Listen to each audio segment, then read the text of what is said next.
President support the bill just introduced by the Chairman of the House Judiciary Committee to add 4 seats to the Supreme Court? Well, just last week, the President signed an executive order creating the Bipartisan Commission on the Supreme Court, and they're going to come back to the President with a report on what their discussions are and what their findings are. So he's going to wait for that to play out. And I mean, this isn't just coming from some obscure member of Congress. This is coming from the Chairman of the House Judiciary Committee. So is the White House frustrated that Chairman Nadler perhaps didn't wait for this report from the commission that President Biden just called for last week? No, the President believes that it's important to take a look at a range of points of view. But he certainly understands that members of Congress have a range of views and they're going to propose legislation. He may or may not support it. So I just want to be clear here. The President does or does not think that this bill is premature? He believes that members of Congress have the right to put forward legislation on issues they support. His view is that he wants to hear from this commission that has a range of viewpoints. Senator Ed Markey, he just said this: we must expand the court and we must abolish the filibuster to do it. Is the White House comfortable with a Democratic senator explicitly linking those two ideas from the steps of the Supreme Court?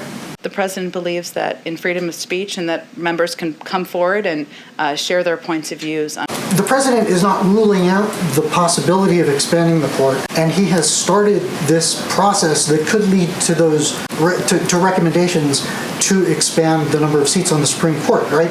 So I think that's getting a little bit ahead of the process. This is a commission reviewing that report when it comes to his desk, and then I'm sure it will impact his thinking moving forward. But we don't know what that report will look like, and he obviously can still make the decision about what he supports. But he hasn't taken the idea off the table, so isn't it a fair inference that he is open to the idea of expanding the size of the court? Well, he's spoken to the issue in the past during the campaign. His position has not changed. However, he believes that it was important to look at a range of issues related to the court. His views as a senator, his view was, he was speaking of President Roosevelt then, who wanted to expand the court by 6 seats. He said it was a, quote, boneheaded idea. Does he still believe it's a boneheaded idea? Well, the President feels that it's important to take a look at a range of issues related to the courts. And I think that's an indication that he's seen the impact in recent years, and it's time to take a fresh and clear look at a range of issues. The size is one of them. We ask you this every week, but on the refugee cap, and we hear a lot of concerns from your allies on Capitol Hill, and I think the big concern is not necessarily right now, when is the President going to sign the directive? It's what are the issues that are holding it up? And I feel like Democratic senators we've spoken to don't have answers to that, even though they say they've reached out to you guys. We don't have answers to that either. Are there actual tangible reasons why this has not been signed yet? Well, I can assure you, and I can assure anyone who has concerns, that the President remains committed to this issue. He is, and it certainly is an issue he remains committed to. That's why he stated that. But I don't have an update on the timeline of the signing. I didn't ask about the timeline. The reasons, though. What is the holdup here? It remains an issue. The President remains committed to raising the refugee cap, and I can assure anyone who has concerns that remains the case. Immigrant and refugee advocates say they can't recall a time when a presidential declaration took this long after first announcing to increase the refugee cap. So just ask again, I mean, what is the delay here? Again, I can just reiterate the President remains committed to raising the refugee cap. Border Patrol agents have been shifted in recent weeks from the northern border, Canadian border, to the Mexican border. Yep. And we've seen complaints about shortages at the northern border. How many agents are going to be diverted ultimately? And can they maintain security along that rather long northern border? Well, I'm sure that is assessed as they are making changes or shifting resources. I would certainly point you to the Department of Homeland Security for specifics about. Some of your own administration's immigration officials, have said that some migrant families are, in their words, self-separating at the border and sending their kids across alone because they know that unaccompanied minors are not going to be turned away.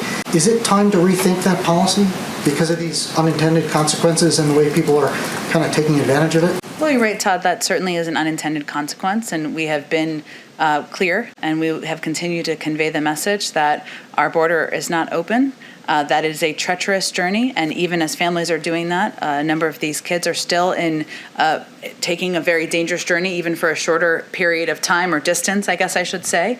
But I don't have any. I don't think we have any intention to rethink our approach to treating kids humanely. And Republicans have, over the past few days, been quite critical of the vice president. I've seen that. They need more to do, I think. And what her relationship is the White House suggesting that her diplomatic role is disconnected from the border? How are you guys squaring kind of how you think about that issue? I will say, all respect to you, but this confusion is very perplexing to me, I have to be honest, because the current president, who was the vice president, he ran point on the Northern Triangle when he was vice president. And that's obviously a role that is focused on diplomacy. Given that assessment, does the president have any regrets for how many times he attacked President Trump on the campaign about this issue for not taking action related to the Russian bounties? Well, I'm not going to speak to the previous administration, but I will say that we had enough concern about these reports and about the targeting of our men and women serving, the men and women who are proudly serving around the world, that we wanted our intelligence community to look into it. Now, again, there are several factors that contributed to the low to moderate confidence in the judgment. Deterred them in the past. Why should we expect that these new sanctions will do something that past sanctions have not? Well, first I would say, Peter, that our objective here is not to escalate. Our objective here is to impose costs for what we feel are unacceptable actions. The policy was long denuclearization of the entire Korean Peninsula, and so I'm wondering if you could explain why that's sort of shifted in the administration and if you no longer see denuclearization of South Korea as part of this long-term negotiation. Well, I would say that it's just an indication that, we understand that the denuclearization, I wouldn't overthink this, to be honest, but because we sometimes say one, we sometimes say the other. But we understand the intentions of the North Korean leadership are ones that we have concerns about, and that certainly is a factor. Eliminate, as you know, the SALT cap. Mm-hmm. And I'm just hoping you can sort of clarify the position from the White House. Do you believe that eliminating the SALT cap is good policy that just needs to be paid for somehow, or do you believe it's not good policy? Well, the president didn't put it in his proposal, but I will say that we understand there are a number of members who feel strongly about the elimination of the SALT cap, and we are happy to hear from them. As you also know, just with our little calculators out, it is not a revenue raiser, and so it would add cost. And hi, everyone. All right. Okay, I have a couple of items for you, all of you at the top. Today, we are announcing the release of $39 billion of American Rescue Plan funds to states, territories, and tribes to address the child care crisis caused by COVID-19. These funds are a critical step to pave the way for a strong economic recovery and a more equitable future. These funds will help early childhood educators and family child care providers keep their doors open and make sure every state has a strong child care system that provides families with what they need. Since the start of the pandemic, as we've talked about a bit in here, roughly 2 million women have left the workforce. That is disproportionately due to caregiving needs, and we are hopeful that this will help. As you know, later this afternoon, the President and Vice President will meet with key members of the Congressional Asian Pacific American Caucus. The meeting will broadly focus on their priorities, our shared priorities, I should say, including critical issues such as combating anti-Asian hate, the American Jobs Plan's impact on shared infrastructure priorities, and immigration. Last night, we also announced the appointment of Erica Moritsugu as Deputy Assistant to the President and Asian American and Pacific Islander Senior Liaison. She will bring her experience and expertise to the Biden-Harris administration, where she will be a vital voice to advance the President and the administration's priorities. And we'll have a readout after that meeting, of course, as well. And as you know, the President will be making some brief remarks at the top. Also, an update on our COVID-19 vaccination progress. Today, we reported over 3.5 million COVID shots. Today, it was reported from yesterday, of course, but we had 3.5 million COVID shots yesterday. This is a new Thursday record, so certainly a good piece of good news. One more scheduling update.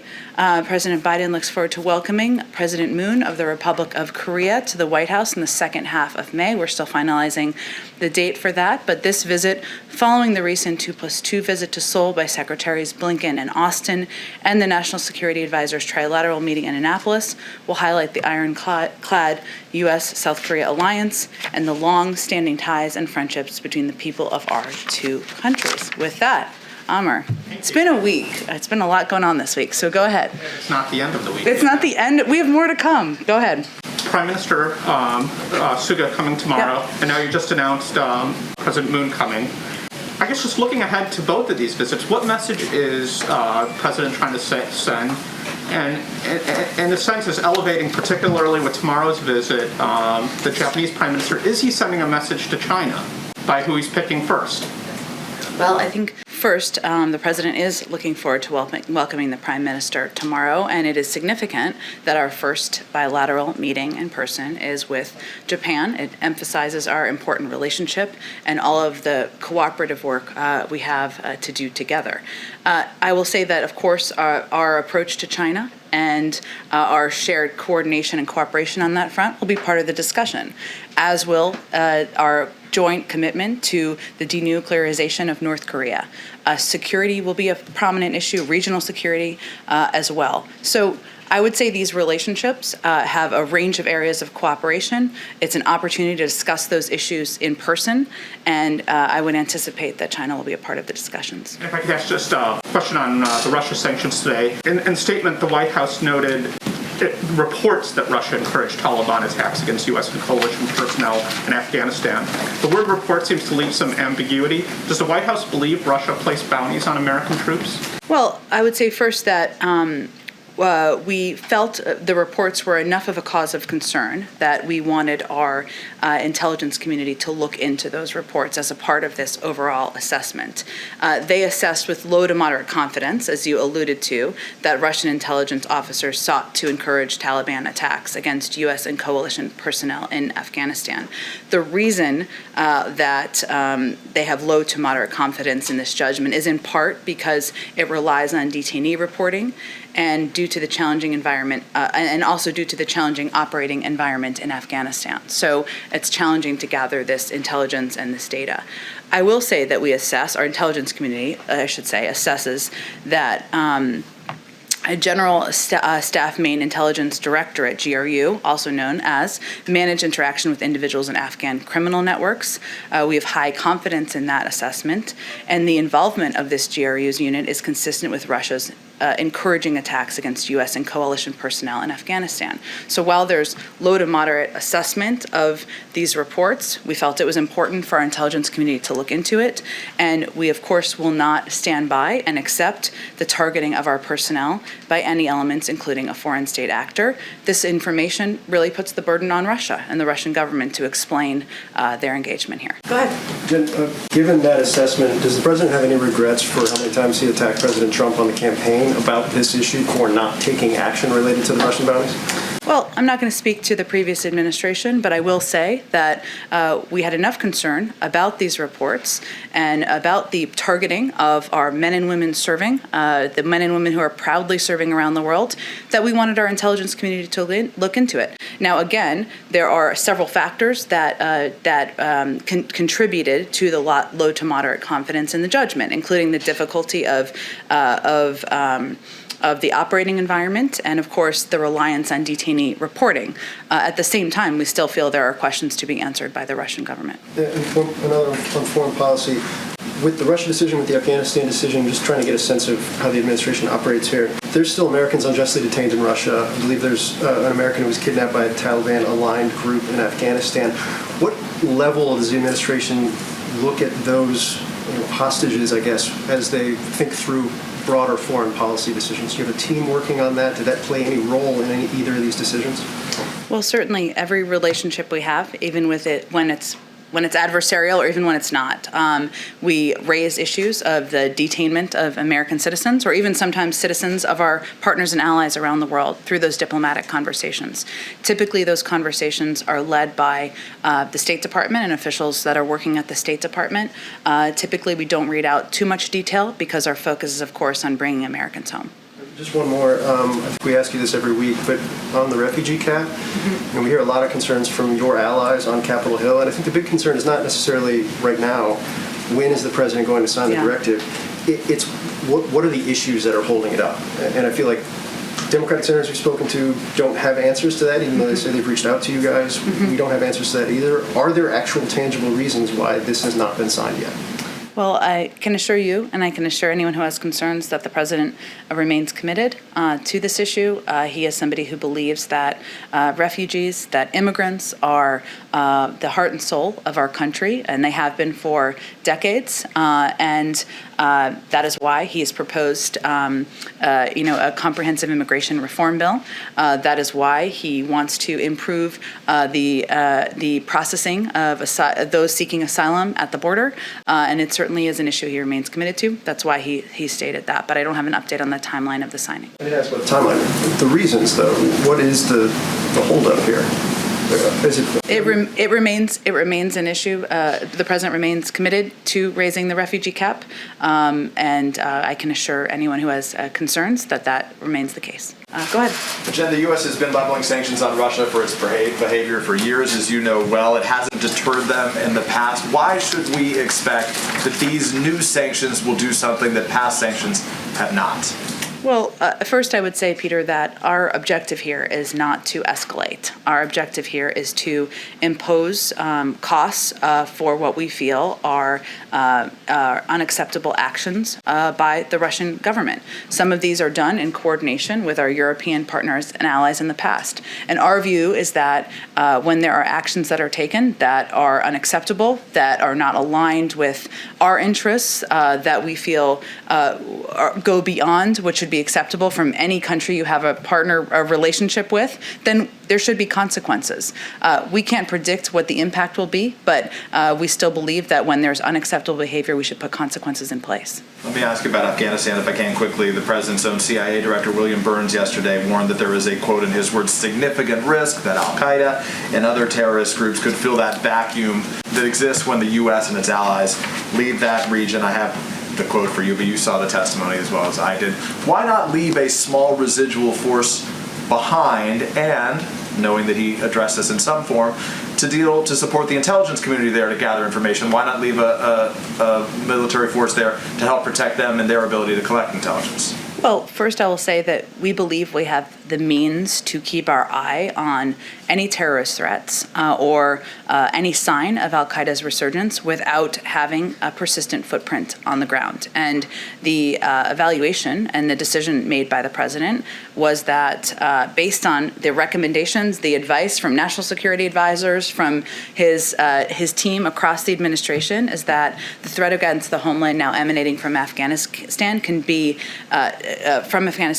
kept to a level that can be addressed without that persistent footprint. Now, at the same time, because obviously our capacity and our capabilities have dramatically increased and improved over the last 20 years or even the 10 years. We're going to reposition our counterterrorism capabilities. We'll retain significant assets in the region, as he talked about, over-the-horizon capabilities to counter the potential reemergence of a terrorist threat. That's our focus and how we'll approach any rising threat. I know we're going through a bunch of different topics on the vaccine, and J&J, obviously, the task force or the response team doesn't brief on Thursdays. The single shot, as you know, was particularly attractive to those populations that are harder to reach right now. What specifically is the White House doing now to redouble its efforts to improve equity or to attain equity in the distribution of these vaccines? Well, I would say that if we take a step back, which we sometimes like to do, our focus has been on ensuring that equity and addressing any issues related to confidence was central to our strategy. So we have had a robust strategy in place long before the announcement by the FDA a couple of days ago. We've also seen so far that by the number of shots that we were able to distribute yesterday, some data and polling that's been out there, that, and we'll have to see as time goes on, that we have not seen to date yet an impact on confidence in the vaccines writ large. But there are a number of steps that we've taken over the course of time that we feel will continue to pay dividends and be impactful, because we are over-preparers here. One is the launching of the Community Corps, our program to get fact-based messages into the hands of local messengers. More than 6,000 organizations are participating in that effort. We also launched a $3 billion effort to providing to states and community-based organizations funding and support to strengthen vaccine confidence. And we also have public health officials who have been out on your airwaves across the board, communicating with local organizations to reassure and confirm that we have enough supply to meet the demand that is coming. The First Lady had a common medical procedure yesterday. An update on how she is doing? I think we put out a note yesterday that she returned to the White House and resumed her daily activities. So that She's still well. Good, thank you. Yes, absolutely. Go ahead, Kristen. Thanks, Jen. Does the president support the bill just introduced by the chairman of the House Judiciary Committee to add 4 seats to the Supreme Court? Well, just last week, the president signed an executive order creating the Bipartisan Commission on the Supreme Court of the United States, a bipartisan group of over 30 constitutional and legal experts who are examining a range of questions about proposed potential reforms to the Supreme Court. And one of the issues they'll look at is, of course, the size of the court, but they'll also look at the court's role in the constitutional system, the length of service, the turnover of justices, and they're going to come back to the president with a report on what their discussions are and what their findings are. So he's going to wait for that to play out and wait to read that report. So, I mean, this isn't just coming from some obscure member of Congress. This is coming from the chairman of the House Judiciary Committee. So is the White House frustrated that Chairman Nadler perhaps didn't wait for this report from the commission that President Biden just called for last week? No, the president believes that it's important to take a look at a range of points of view, whether they are progressive or conservative, different sets of legal opinions. And he looks forward to assessing that himself. And I expect he will not have more to convey about any recommendations or views he'll have until he reads that report. But he certainly understands that members of Congress have a range of views, and they're going to propose legislation.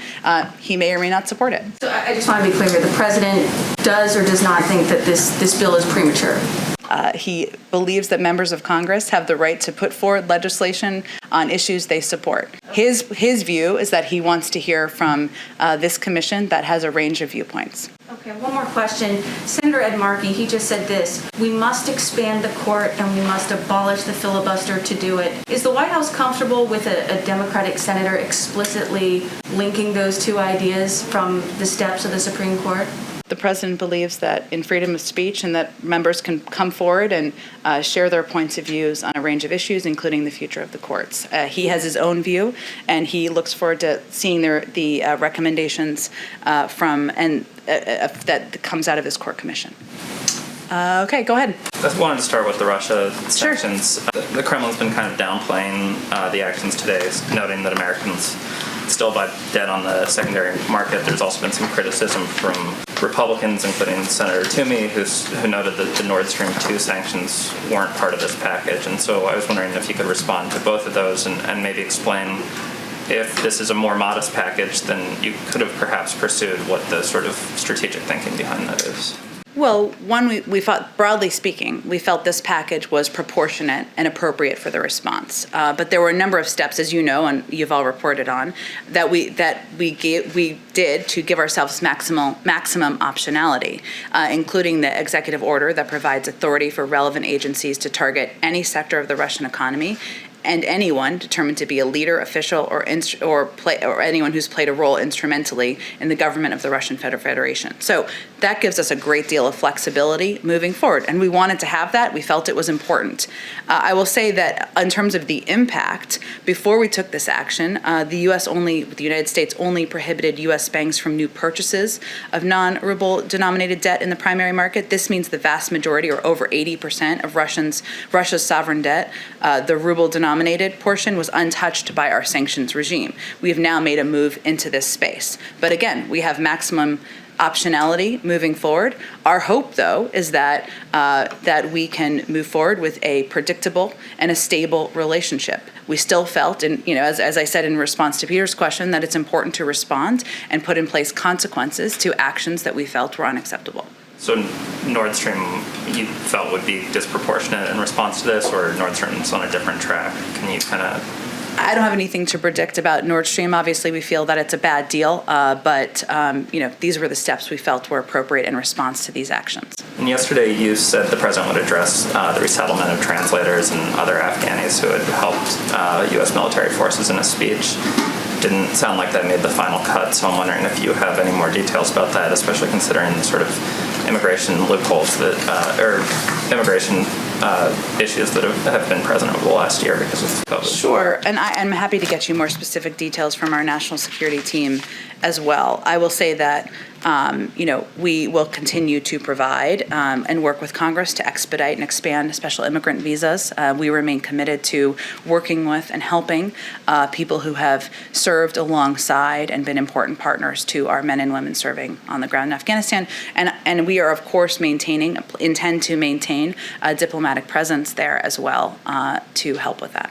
The last one, yesterday you guys said that you'd keep the temporary scheduling order on fentanyl substitutes. Mm-hmm. Civil rights groups have said that this is counterproductive. It makes it both harder for folks to seek treatment and sort of replicates the war on drug sort of criminal justice system that has been shown to disproportionately impact communities of color. And so I'm wondering if you could explain the decision and respond to some of those concerns. Well, this is a decision, of course, that's made in part, or the recommendations by ONDCP and the Department of Justice. And I would just reiterate that we are committed to avoiding expiration of this legislation, but we also have expressed legitimate concerns related to some components of it, including mandatory minimums. So we're having discussions about that, but we do want to avoid the expiration of this legislation and recognize the role that fentanyl plays. Go ahead, Keisha. Thanks. The White House has said over and over again that you want a stable, predictable relationship with Russia. Yeah. But that seems to run completely counter to the way that Russia operates. They try to be unpredictable, and they have been destabilizing in their actions. So is this goal really realistic, to have a stable and predictable relationship with Russia? Well, we feel that has to be our objective, and that part of our objective is to, as you said, have a stable and predictable relationship in order to leave space to pursue areas where we feel there is greater opportunity and also address areas where there might be greater challenge. Now, we're not going to get ahead of what those discussions look like. Obviously, this continues to be a difficult relationship. There are adversarial components of it, but our objective is to move to a place to de-escalate and to move to a place where, this is not that escalatory relationship is not a primary focus for the president and this administration. Is there something that the administration plans to do differently than all the other administrations that have been dealing with Russia and have struggled to get that predictable relationship that it would seem that most administrations have been wanting with Russia instead of this adversarial relationship? Is there something different that this administration plans to do? Well, I would say first we're going to be clear with Russia that we will impose consequences when warranted, and that we are not going to hold back when in response to their behavior. At the same time, I think the president's conversation with President Putin and his invitation and a proposal that they have a discussion about areas of mutual agreement, whether that is working together on nuclear negotiations or issues along those lines, gives an indication that we feel we can work together in areas where we agree and continue to make clear areas where we have disagreements. On the issue of the sanctions, Russia has said that makes the idea of a summit, which President Biden had, broached, that makes that less likely to happen. Does the administration still expect to have a summit with Putin. Is that still something that the White House is going to press for? The invitation remains open, and we believe it would be a good step forward in continuing to move forward on a stable, the development of a stable and a predictable relationship. Just really quickly, so on the FDA kind of punted on the decision on J&J. Within 10 days, they're going to talk about that pause. Is the White House frustrated at all that that decision is kind of on hold right now, and that it's going to take 10 more days to decide whether that pause is going to be moved or changed or anything? Well, science moves at the speed of science, and they want to review more data. We believe they are the gold standard. The FDA is the gold standard in the world. Their thorough and transparent approach should give the American public additional confidence in the role they play and the approach the United States takes to the approval of vaccines out on the market. We remain confident that we have the supply needed to meet the demand. Because we are over-prepared and oversupplied, we remain confident in that. We've also seen, as I noted at the beginning of the briefing, positive so far in the last 24 to 36 hours, numbers in terms of individuals taking the vaccine. So we believe the FDA, their process to review the data is transparent, it's appropriate, it is the gold standard, and we will look forward to hearing what their outcome is. Go ahead, Tyler. Thanks. Last week, Roberta Jacobson announced that she's leaving. Who is the president's point person now moving forward on the border? Well, first, I would say that Secretary Mayorkas will continue to play a predominant role here. There's different components of this, of course, because one of the things we've talked about is addressing the root causes. Ricardo Zuniga is a special envoy, has a great deal of experience in the region, in the Western Hemisphere. He was named to that position only just a few weeks ago, so he will continue to play a vital role. And of course, the Vice President will continue to play a role in the Northern Triangle as well. And so just a little bit more on the Vice President's role. Republicans have, over the past few days, been quite critical of the Vice President. I've seen that. They need more to do, I think. And what her relationship is the White House suggesting that her diplomatic role is disconnected from the border? How are you guys squaring kind of how you think about that issue? I will say, all respect to you, but this confusion is very perplexing to me, I have to be honest, because the current president, who was the vice president, he ran point on the Northern Triangle when he was vice president. And that's obviously a role that is focused on diplomacy. It's focused on working with these countries, working with these leaders, and the vice president has had a number of those conversations at the leader level and having a discussion about what steps can be taken, whether it's improving the personnel and the approach they each take at the border. We've seen some steps they've taken on that front, or whether it is working with them to determine how we can provide the best assistance to address the root causes over the long term. That's the role that the vice president is playing. That is certainly a significant role. Of course, that's linked because if we don't address the root causes, we will continue to see influxes and large number of migrants coming to the border cycle after cycle, just as we have seen over the last several years. It is not a one-woman job. It is a high-level official job, and so Secretary Mayorkas is playing obviously a significant role, overseeing the Border Patrol facilities, overseeing a lot of steps and policy proposals that are coming about the border. The Secretary of Health and Human Services oversees the shelters. This is an interagency process, as it should be, and as it has always been. And just one on the J&J vaccine. Yeah. Some White House officials were touting polling data that came out yesterday that showed the pause in the distribution of the J&J vaccine instilled confidence in Americans. New polling has come out today that shows that to be the opposite. Actually, there's some decline in confidence around the J&J vaccine. How do you reconcile those two, and what is the White House doing proactively to try to deal with issues of vaccine hesitancy? Well, first, to be clear, I think the poll you're referencing from yesterday was measuring vaccine confidence writ large in all of the vaccines. And I think the poll today, if I'm correct, but correct me if I'm wrong here, was related specifically only to Johnson & Johnson, which are slightly different. So there's a little apples and oranges. Some White House officials were touting that data yesterday on Twitter about pointing to it, saying, look, the pause was a good thing given this data. So I think Correct, which is what the poll said. What I'm conveying is they were not measuring the same thing, which is, I think, important for people to understand.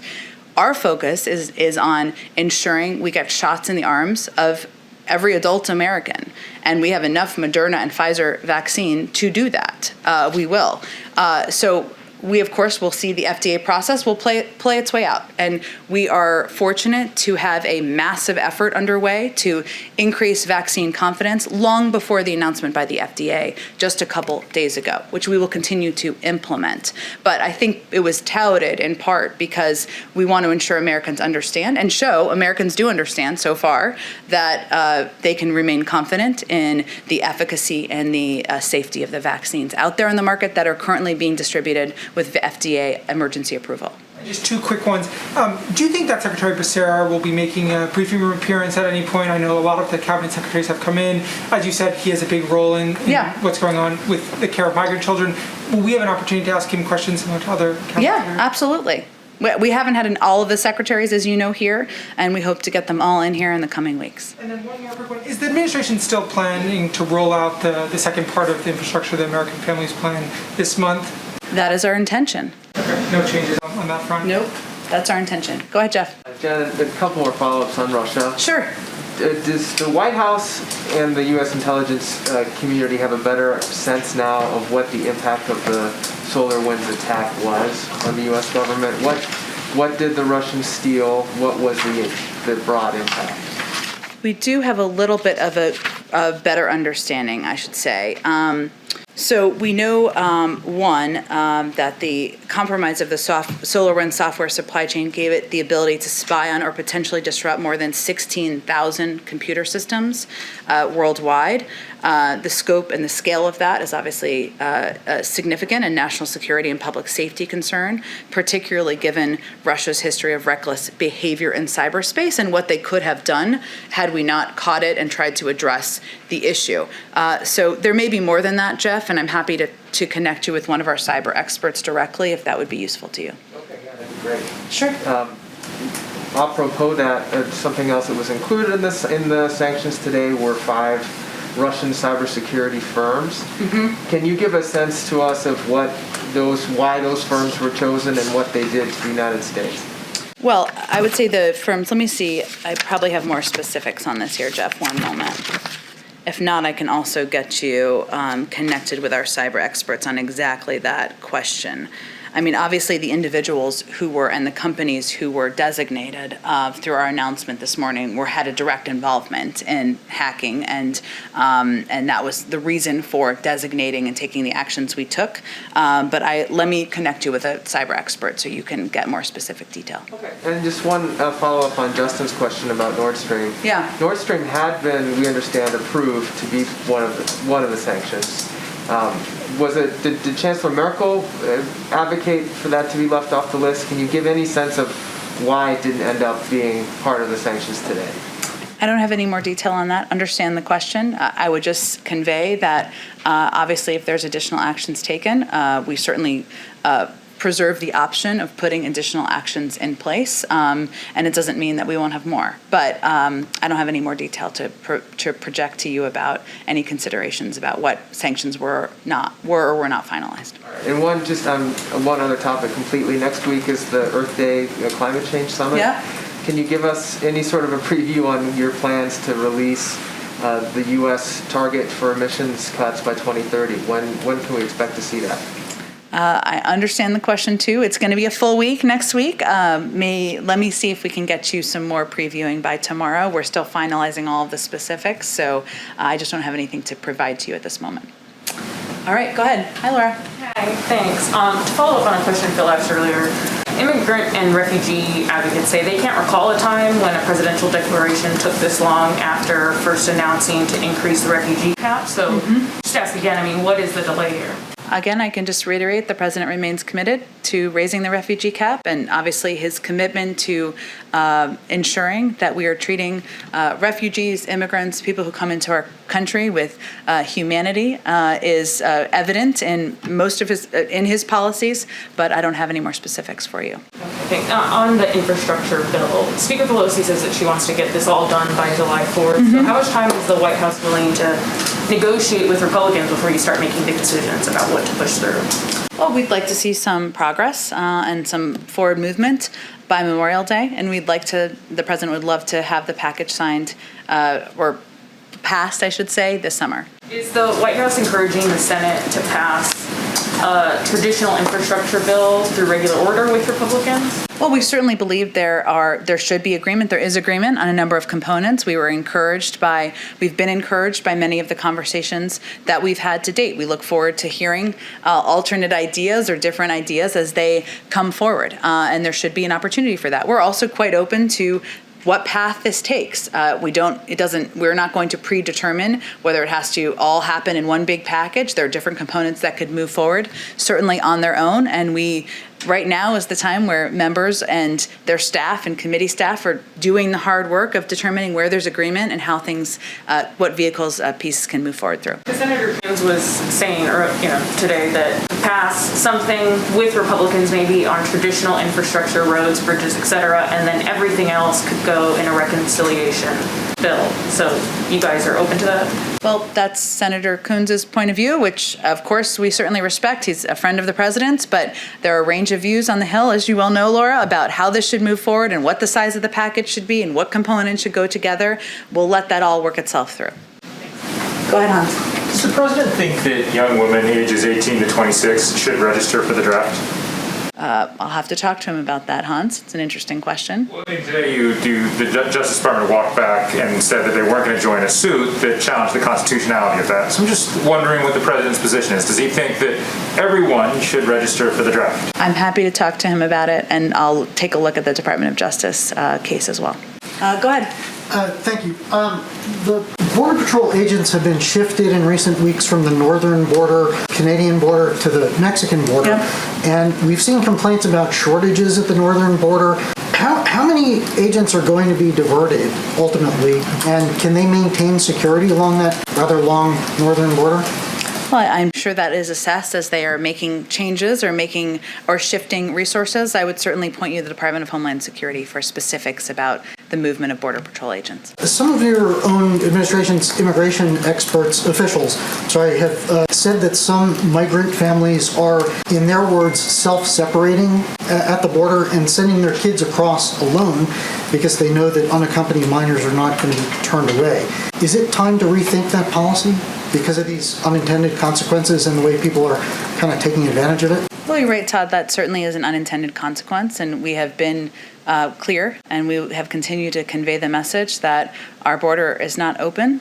That is a treacherous journey, and even as families are doing that, a number of these kids are still taking a very dangerous journey, even for a shorter period of time or distance, I guess I should say. But I don't have any. I don't think we have any intention to rethink our approach to treating kids humanely and ensuring that they are safe when they cross the border. Can I ask a follow-up on the court packing bill? Sure. So the president is not ruling out the possibility of expanding the court, and he has started this process that could lead to to recommendations to expand the number of seats on the Supreme Court, right? So I think that's getting a little bit ahead of the process. This is a commission that has officials who are many very progressive, many very conservative, have a range of viewpoints. They're going to look at a number of issues. The size of the court is one of the issues, but there are a number of other issues they'll look at. I'm sure the president will look forward to reviewing that report when it comes to his desk, and then I'm sure it will impact his thinking moving forward. But we don't know what that report will look like, and he obviously can then still make the decision about what he supports. But he hasn't taken the idea off the table, so isn't it a fair inference that he is open to the idea of expanding the size of the court? Well, he's spoken to the issue in the past during the campaign. His position has not changed. However, he believes that it was important to look at a range of issues related to the court, given at times the politicization of the court, and that is what he has asked this commission to do. Go ahead. Thank you, Jen.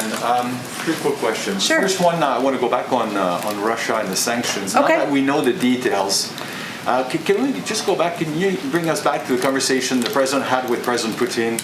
What was his reaction? How cold or warm was it as a conversation? President Putin's reaction? I would point you to the Russians to characterize that. People of the administration were on the call listening to his reaction. Yeah. How the two men talked to each other through translators, I guess.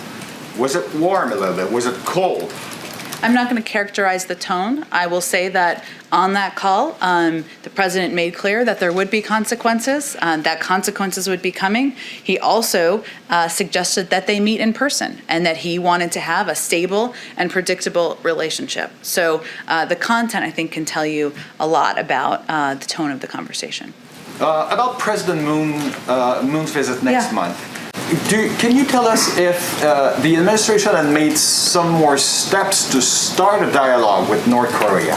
And I guess it will be also part of the conversation with President Moon. There's been an ongoing review, of course, of the approach and the steps forward here. Of course, our objective is a denuclearized North Korea. That remains our focus, but I don't have anything more about the review to read out. It's an important part of our objective is to take our approach and approach the denuclearization of the North Korean peninsula in close coordination with our partners and allies in the region, and certainly South Korea and Japan are two of our important partners in the region. And last question, my Canadian one of the day. Okay. Knowing that communities on both sides of the borders are suffering from the closing of the borders, and the fact that now the vaccination has been going well on this side of the border, have conversations started with the Trudeau government about loosening the restrictions? Well, we would obviously conversations, and that is raised, as you know, by foreign governments, including Canada, certainly for the reasons that you outlined. But we are going to base any decision on the guidance and the recommendations of our health and medical experts. And there's been no change that I'm aware of at this point. Go ahead. Hi, Jen. Thanks. I wanted to go back to the infrastructure plan, Sure. Specifically the tax portion. Okay. What parts of that is the president flexible on? Are there parts of it that he would be open to negotiating about? You mean in terms of the pay-fors? Yeah. Well, the president is quite open to alternate proposals to paying for his package. His most important focus here, or his line in the sand, is the vital imperative of investing in infrastructure and modernizing our infrastructure, creating jobs for the American people. He believes that should be paid for. He's proposed a way to do that. If others have alternatives to that, he's quite open to a range of options. And one on climate, I know the summit is next week. Yep. And going back to one of the early executive orders that the president signed on climate change, there was a line in there about creating a green procurement plan for the federal government where agencies would consider climate in their spending decisions. He set a deadline for the end of April on that. Do you know what the status is and when we would expect to see it? I expect for those of you who are excited about climate, we will have a lot more to say next week. And I will see, as I promised to Jeff, if there's anything we can preview by tomorrow. But it will be a busy week or two on the climate front, but I'm just not going to get ahead of any announcements. Thank you. Sure, go ahead. Thanks, Jen. A few in the economic lane. We are being told that congressional Republicans are looking toward a counter offer on infrastructure with the top line number being in the area of $650 billion. And I'm wondering what the White House's response to that would be. Well, we would welcome any good faith engagement on finding common ground on infrastructure in this proposal. We haven't received, just to confirm, any concrete counteroffer so far, at least as of my coming out here to see all of you. So we're not going to speculate about hypotheticals.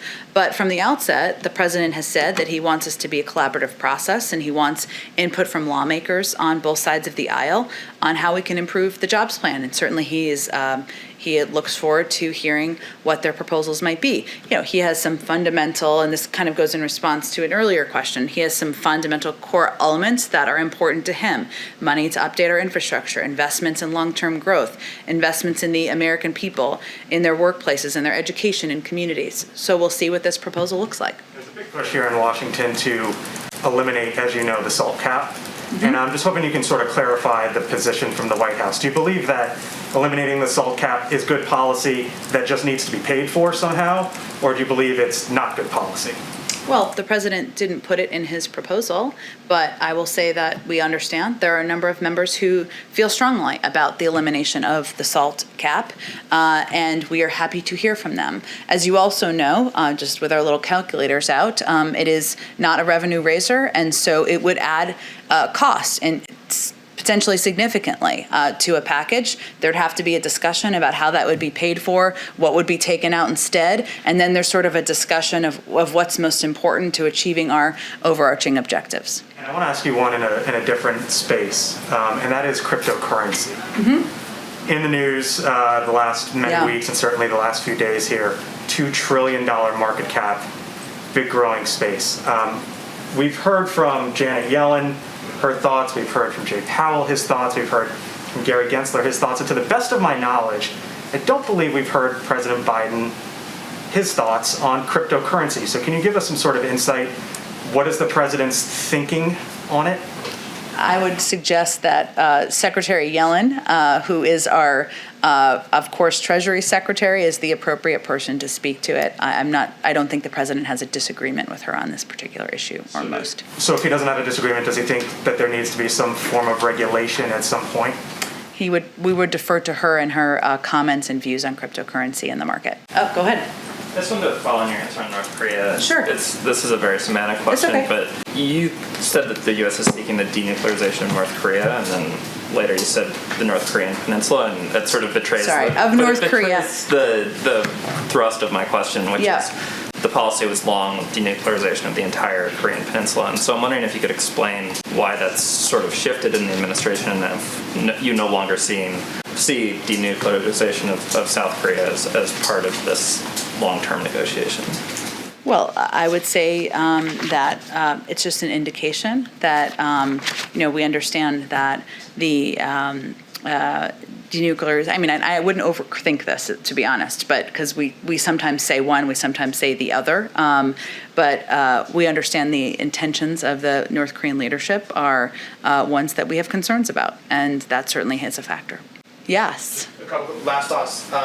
As it relates to the expanding the court discussion, Nancy Pelosi, we heard her say she wouldn't bring that proposal to the floor. Did the president speak to Speaker Pelosi in advance of her making those comments? I don't have any calls to read out. I think the president's been pretty, he's spoken about his views, and obviously announced the commission publicly last week. And as it relates to his views as a senator, his view was, he was speaking of President Roosevelt then, who wanted to expand the court by 6 seats. He said it was a, quote, boneheaded idea. Does he still believe it's a boneheaded idea? Well, the president feels that it's important to take a look at a range of issues related to the courts. And I think that's an indication that he's seen the impact in recent years, and it's time to take a fresh and clear look at a range of issues. The size is one of them, but so is the length of service, the selection, the case selection rules and practices. The last question is on the vaccine. Just one other thing. We heard with J&J now out of commission for the near term, at least for these next 10 days, or however long it would be. The White House says that they will have enough doses for every American who wants it by the end of July, I think was the latest. Not just for everyone who wants it, but to be able to give it to them for everybody who wants it by the end of July. Mm-hmm. My question is, that requires a calculation by the White House about how many Americans they believe do not want it. So the question is, how many Americans, by your judgment, by the White House's judgment, are you assessing do not want to take a vaccine? Well, I would say, let me try to answer this question. I think this is going to get to your heart of your question here, is when we say we are confident we're going to have supply for all eligible populations who want it, that means that by the end of May, for about 80% of the population, by the end of July, about 90% of the population. We also recognize, and as you guys have reported on, that there are populations in the country that are going to be hesitant or going to be reluctant to get the vaccine. We have a massive campaign to communicate about the efficacy, the safety through a range of trusted messengers. And so we are working to rebuild that confidence as well. But we're talking about what we think the demand will look like. So to be clear, in terms of the demand, is there a figure, though, to have this assessment? There is an expectation that you guys believe there will be some Americans who won't. Where do you set that number right now? Obviously, you're trying to overcome it. Right now, what is your belief in terms of how many tens of millions of Americans it is that will say no? I don't have an assessment. That there's no playbook for this, right? So what I'm conveying to you is that when we say we will have enough 80% of the adult population by the end of May, we think that will meet the demand, right? But we assess day by day, week by week, what progress we're making on addressing any issues with confidence. Because by the end of May, I think by my calculation, having read on this, it's 220 million total available doses, I think, that would, or 220 million Americans who could have been, get their shots by then. That means that there's an additional number of Americans above that who wouldn't, but you guys don't have a specific number that you're circling right now. I don't have any number to share with all of you. Thanks. Okay. Oh, go ahead. Did you have one last question? I wanted to ask about the Supreme Court Commission that you've been talking about during the briefing. Will that commission at all study lower court reform? It is looking at 5 issues. It's primarily focused on the Supreme Court. It's a presidential commission on the Supreme Court of the United States, so it'll primarily be looking at the court's role in the constitutional system, the length of service, the turnover of justices on the court, the membership and size of the court's case selection rules and practices, but the Supreme Court will be the focus. So no lower court at this point? That's what the focus of that commission is. Okay, thanks everyone. Is there participants for the 2 o'clock when you get a chance? Oh, sure.